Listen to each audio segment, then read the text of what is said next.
Bien, sean todos bienvenidos, bienvenidas a una entrevista más para profundizar sobre las problemáticas centrales de nuestra América.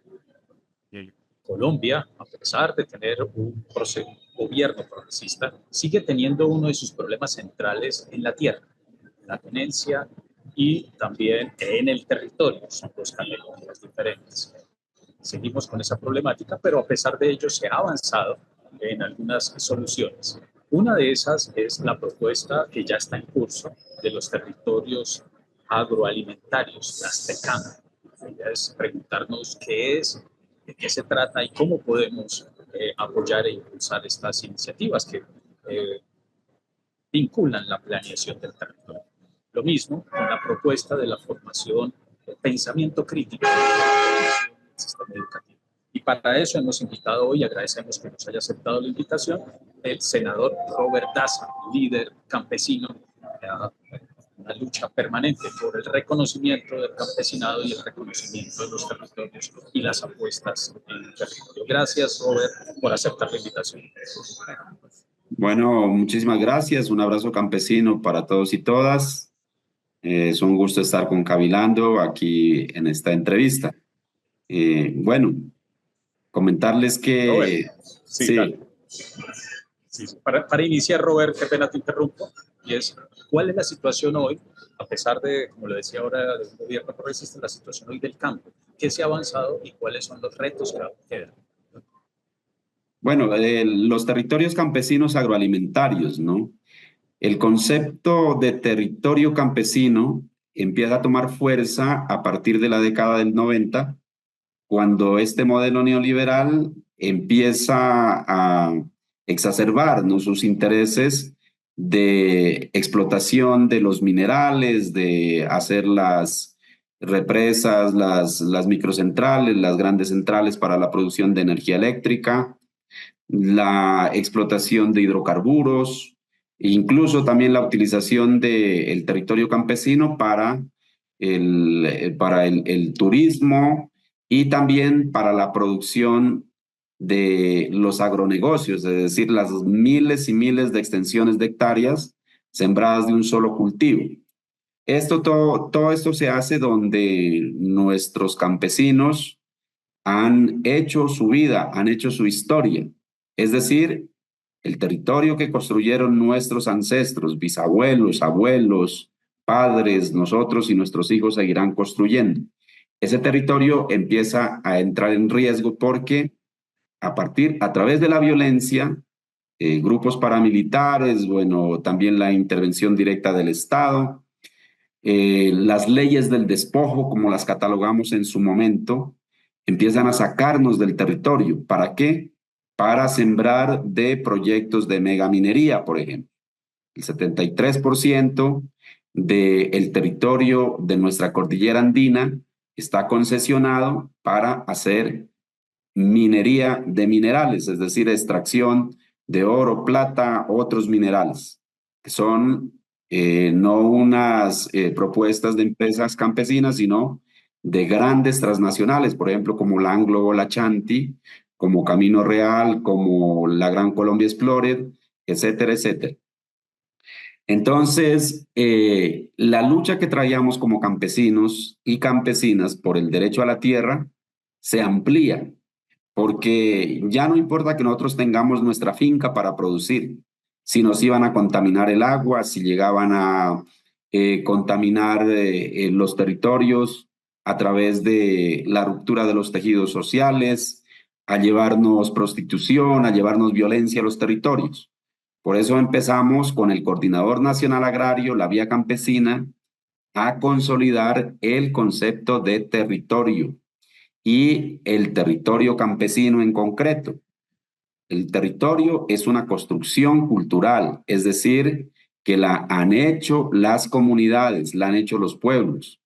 Ahí tiene una historia de cómo llegó el campesinado a esa área geográfica, cómo el campesinado se asentó, qué prácticas de agricultura, qué prácticas de relacionamiento con otras comunidades cercanas empezó a desarrollar. El territorio campesino es el agua, el territorio campesino es el aire, la diversidad, es el relacionamiento que tenemos, los caminos, las carreteras, y en ese territorio campesino están nuestras fincas, donde producimos nuestra comida, donde producimos lo que nos da la tierra para sobrevivir. Ese territorio campesino fue el que entró en peligro con esta ambición de las empresas transnacionales de llegar a hacer explotación de esos yacimientos de minerales. Por eso nos tocó demovilizarnos y a través de la movilización exigirle tanto al gobierno nacional que daba permiso y exigirle a las empresas transnacionales que paren esa intervención y esos conflictos que llevaron al territorio. Esto costó muchísimas vidas, costó gente judicializada, gente herida en las movilizaciones, pero afortunadamente logramos parar ese proyecto de intervención de nuestro territorio. Hoy, si eso no se hubiera dado entre la primera década del 2000, la segunda década, seguramente estarían instalados los 19.000 proyectos de megaminería en la región andina. ¿Qué significaría eso? Que las ciudades capitales no tendrían agua para el consumo, porque ellos iban también por el agua para procesar el oro y la procesan a través de la utilización de mercurio, de cianuro, que es con lo que ellos recogen el mineral para, pues, o sea, luego ya llevarlo y no dejarlo en Colombia, sino que se lo llevan, bueno, para Canadá, se lo llevan para Londres, que es donde se comercializa mayoritariamente estos minerales.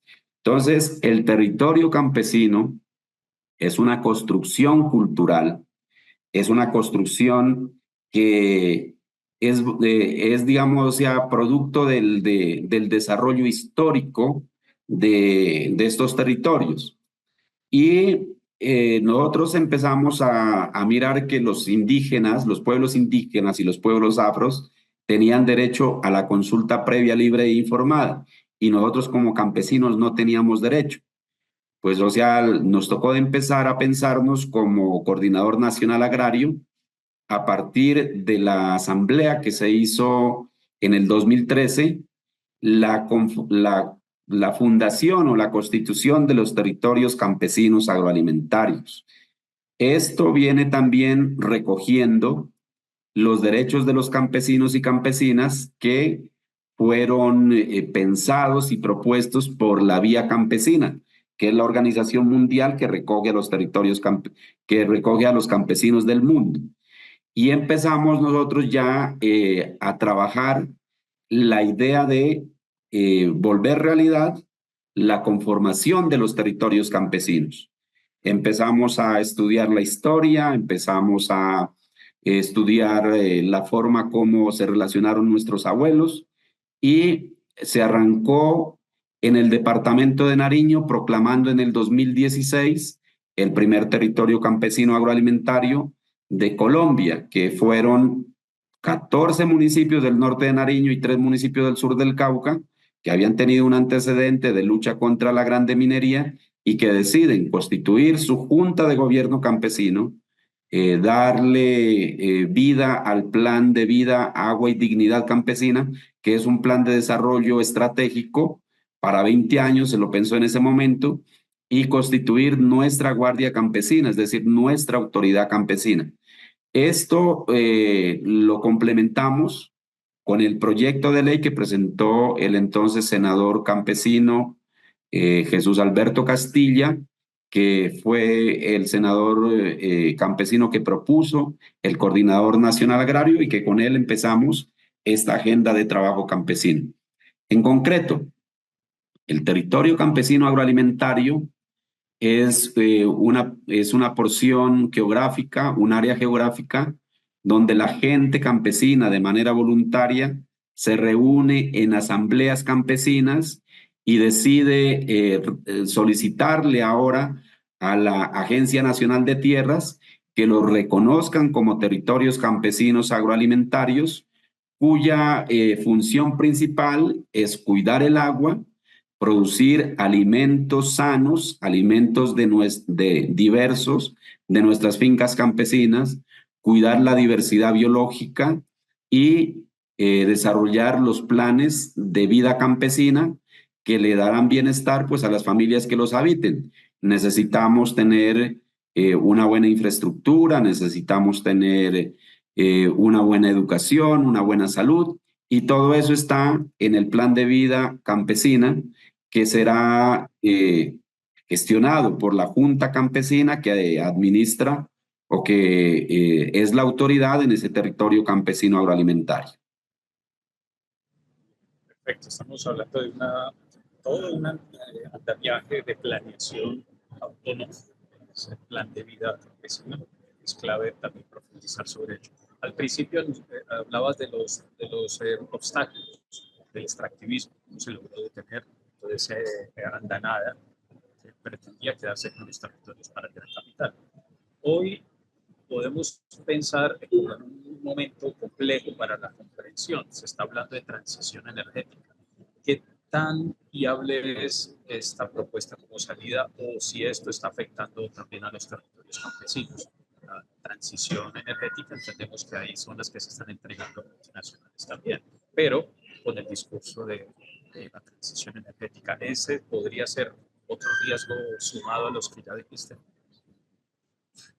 Bueno, el tema de transición energética como campesinos y campesinas, pues lo acogemos porque es una propuesta que, pues o sea, tengo entendido, libera del yugo de las transnacionales y de las empresas nacionales que producen, transportan y comercializan la energía, ¿no? La energía eléctrica, bueno, toda esta producción de combustibles. Y en nuestros territorios campesinos en Colombia tenemos oportunidad, ¿no? De transitar, por ejemplo, a la energía solar, a la energía eólica, a otras formas de energía que son amigables con la naturaleza, con el medio ambiente, que no tienen la contaminación que la hacen, por ejemplo, los combustibles fósiles, como se llama, o sean derivados del petróleo. Pero precisamente la organización del territorio campesino agroalimentario es para que sean consultados donde se van a hacer estos proyectos de transición energética. Uno de los objetivos que nosotros buscamos con los territorios campesinos agroalimentarios es que se reconozca la autoridad sobre los territorios campesinos y cuando va a establecerse algún proyecto que va a ser digamos, inversión, alguna empresa privada o empresa del Estado, primero se consulte con la comunidad campesina que allí está asentada, se consulte como un derecho y como una obligación. Los proyectos no pueden llevar conflictos al territorio, no pueden llegar a alterar la vida del territorio. Los proyectos que han de llegar al territorio campesino deben ser para el bienestar de la comunidad campesina principalmente. Y tienen que ser proyectos que no causen impactos negativos a la naturaleza. Por ejemplo, estos proyectos de las microcentrales. Proyectos de las microcentrales tienen que consultarse con las comunidades campesinas para que no se conviertan en los cementerios, por ejemplo, que se convirtieron en el departamento de Antioquia, donde hicieron las represas y detrás de las represas, pues hay gente campesina que la mataron porque se oponía a que se haga esa represa y que hoy estas empresas están operando, pero que no le llevan ningún desarrollo al territorio donde se hicieron estos megaproyectos o estos proyectos pequeños de generación de energía. Entonces, el agua no tiene que ser una mercancía, el agua es un bien común y como bien común no se lo puede comercializar. Si han de haber las PCH o las pequeñas microcentrales, como se llamen, tienen que ser para ponerlas al servicio de la comunidad campesina y lo que de allí pues se genere también, pues o sea, ponerlo al servicio de la comunidad en general, pero sin causar daño al ecosistema ni a la vida campesina.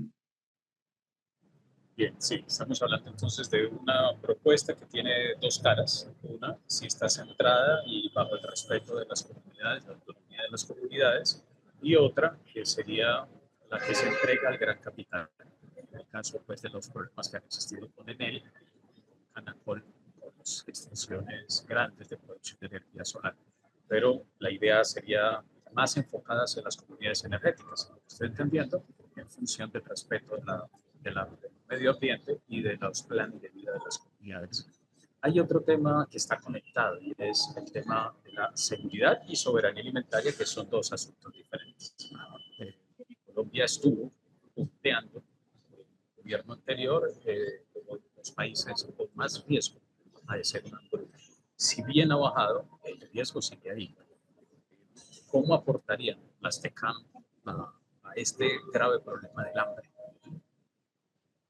Bueno, precisamente el concepto de territorio campesino agroalimentario es que los planes de producción y de transformación, es decir, de la pequeña industria campesina, agroindustria más bien campesina, sean ubicados en estos territorios campesinos agroalimentarios.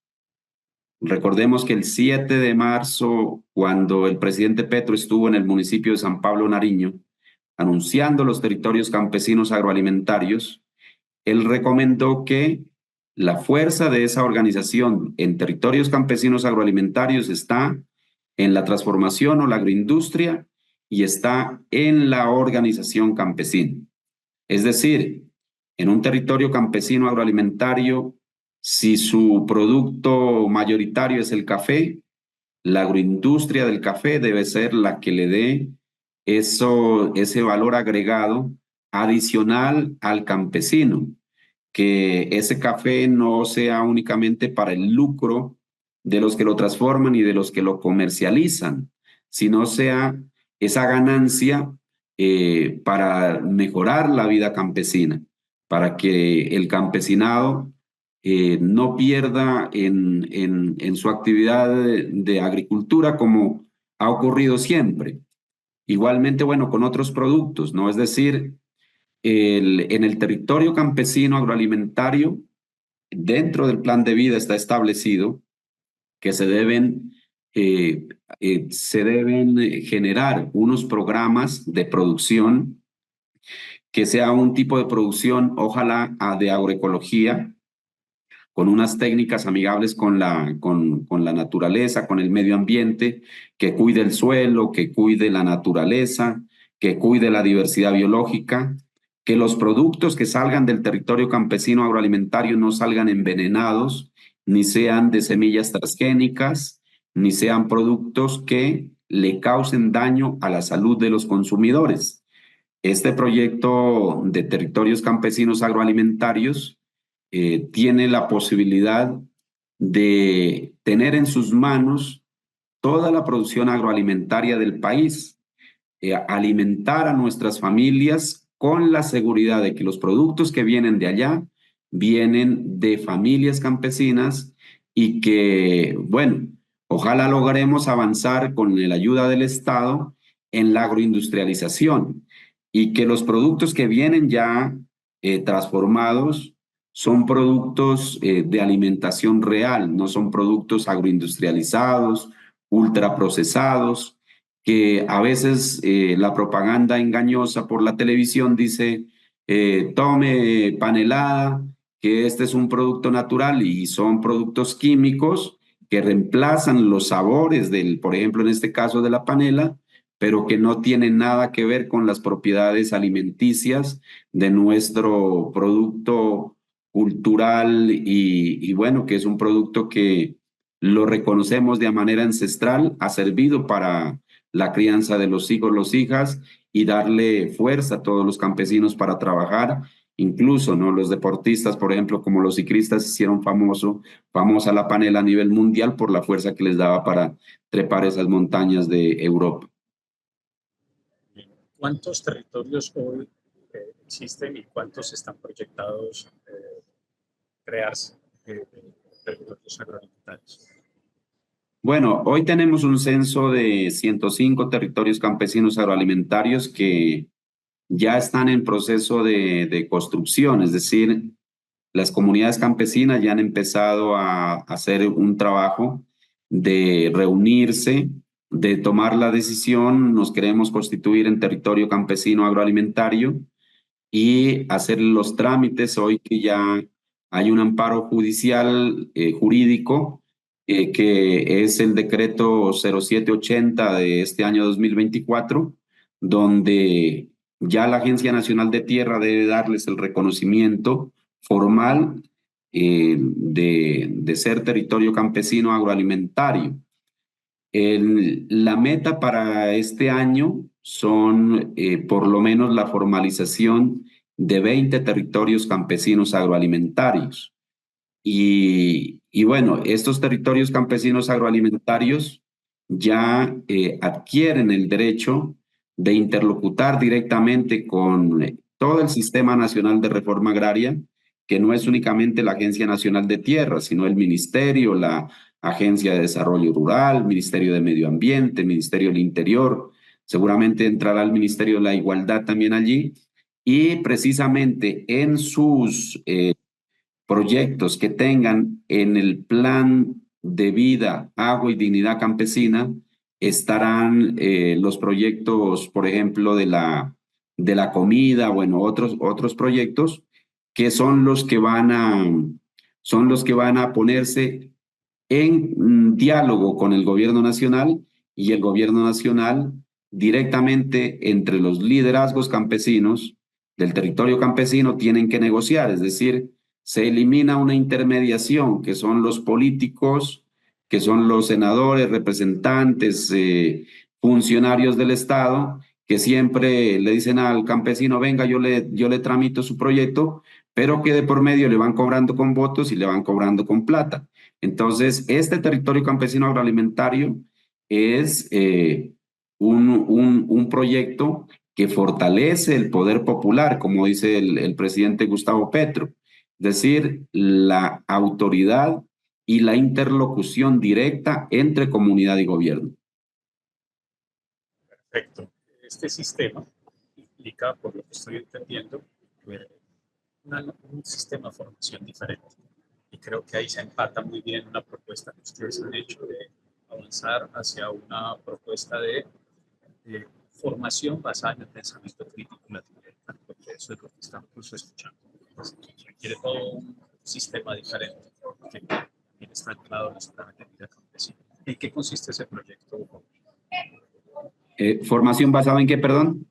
Pensamiento crítico. Ya, ajá. Propuesta, sí. Vale, sí.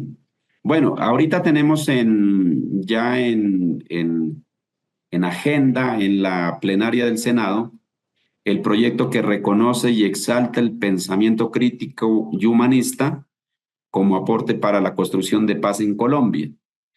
El pensamiento crítico ha sido desarrollado por actores nacionales. Bueno, el pensamiento crítico a nivel mundial lo conocemos, pero específicamente en Colombia queremos hacer reconocimiento del aporte que ha hecho, por ejemplo, Orlando Falsborda a todo el tema de investigación e investigación-acción participativa, sacando las ciencias del ámbito de los galardonados, ¿no? Con títulos de doctorado y que únicamente las universidades son las que tienen la posibilidad de hacer investigación.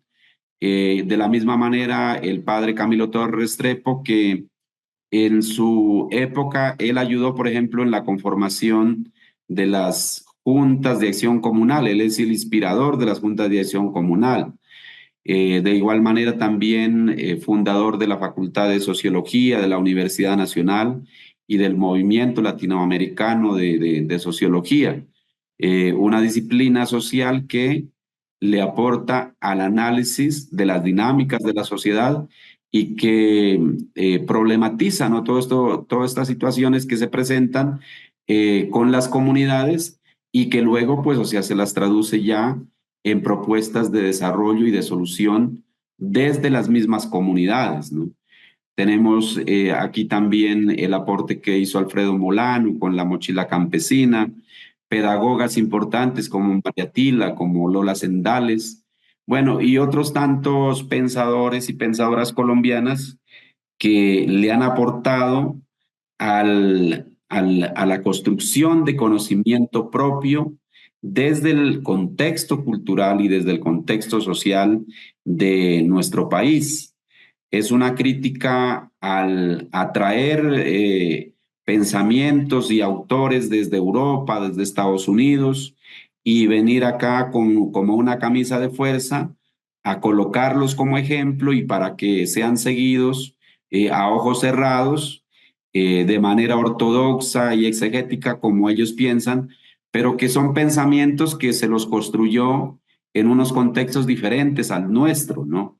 Allí está en la izquierda, por ejemplo, la lucha con los clásicos, cuando ellos tratan de traer al marxismo-leninismo tal cual se lo pensó en Europa. Y aquí el padre Camilo Torres, bueno, hizo su aporte diciendo, bueno, que acá en Colombia también era posible que el cristianismo, por ejemplo, se junte con el marxismo-leninismo y por eso ellos fueron creando su movimiento de comunidades eclesiales de base que ellos optaron por los pobres, es decir, la opción por los pobres, y que a partir de allí nació la teología de la liberación, es decir, una espiritualidad que libera, no una espiritualidad, no una religión que oprime. Entonces, mire, el pensamiento crítico tiene que ser reconocido en Colombia porque es empezar nosotros como colombianos y colombianas a leernos nuestra propia historia, nuestro propio desarrollo, a interpretar los problemas que tenemos en Colombia, a interpretar, bueno, el porqué de la violencia, el por qué no somos capaces de salir de la violencia en Colombia.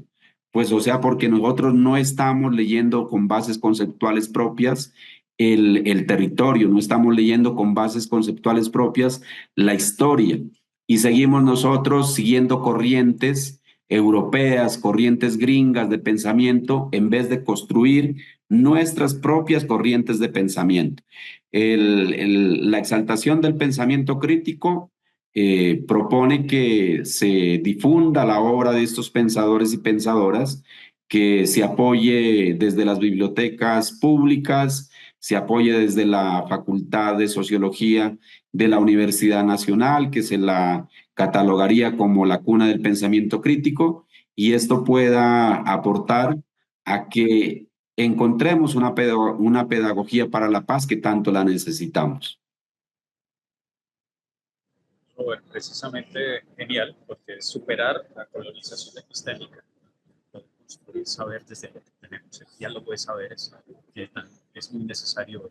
Y ahí hay una propuesta de la Red Interuniversitaria por la Paz y es declarar la cuarta función sustantiva dentro de las universidades la construcción de una cultura de paz desde la perspectiva del pensamiento crítico.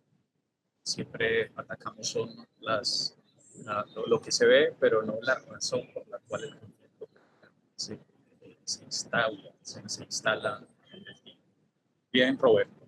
Vamos cerrando porque ya el tiempo se nos acabó, se nos ha agotado, aunque hay mucho tema para preguntarte. Pero para cerrar, ¿cuál sería el llamado? Sobre todo a los urbanos. Nosotros los urbanos somos consumidores 100% y necesitamos establecer lazos campo-ciudad más sólidos, más consolidados. ¿Y cuál sería el llamado al movimiento social, a las organizaciones y centrando la mirada en las comunidades urbanas y la academia para apoyar y apostarle a todo este plan de vida que nos estás contando? Bueno, el llamado para la ciudad es que cuando vamos nosotros al supermercado o al mercado consumamos productos que vienen de las fincas campesinas, que luchemos por recuperar las plazas de mercado que se fueron reemplazando por los centros comerciales, las grandes superficies, que cuando vamos a consumir alimentos, miremos las etiquetas. Son perjudiciales para la salud a veces y sin embargo nosotros las incluimos dentro de nuestras dietas. El llamado es a que reforcemos, ¿no?, este cordón umbilical entre campo y la ciudad a través de la comida, a través del agua, y apoyemos estas luchas campesinas, ¿no? Que el campesino es el espíritu de la tierra, o sea, si se acabaran los campesinos hoy, seguramente se acabaría el agua como bien común, ¿no? Porque hemos tenido experiencias en el mundo donde se acaban los campesinos y entran empresas transnacionales, pero a privatizar y a cobrarle lo que quieren por el servicio que se prestaría. Los campesinos prestamos un servicio gratuito. De la misma manera también la comida que viene del campo es una comida que es acorde a nuestra cultura, a nuestra historia, que es una comida que nos va a nutrir. Por eso tan importante, bueno, cada día hacerle ese reconocimiento al campesinado, consumiendo lo que producimos en nuestras fincas campesinas. Perfecto. También he llamado a las instituciones de educación superior y te pongo a consideración los fondos de empleados, que somos consumidores 100%, pero estamos tratando de hacer economía propia. ¿Cómo conectamos? Y te dejo la pregunta. Circuitos de compra y distribución a través de los fondos de empleados, que es parte del universo de la economía social y solidaria, que ha sido un poquito menospreciado en todo este sistema capitalista. Agradecerte, Robert, por este rato, toda esta información. Y bueno, te seguiremos molestando para seguir profundizando sobre temas esenciales de lo que hoy nos comunicas y nos compartes. Muchas gracias, Robert. Bueno, muchas gracias, Alfonso. Un abrazo para usted, para Cavilando y para todas las personas pues, que puedan conectar y seguirnos en las redes sociales, ¿no? De el senador campesino Robert Daza, que seguimos trabajando por dignificar el campo colombiano y por los derechos de los campesinos y campesinas. Muchísimas gracias. Bien, gracias, Robert, y a todos quienes nos siguen. También les estaremos enviando información posterior, porque me imagino que muchos se preguntarán dónde podemos articularnos, dónde podemos conseguir los productos, dónde podemos apoyar estas propuestas y cómo nos podemos articular estos planes.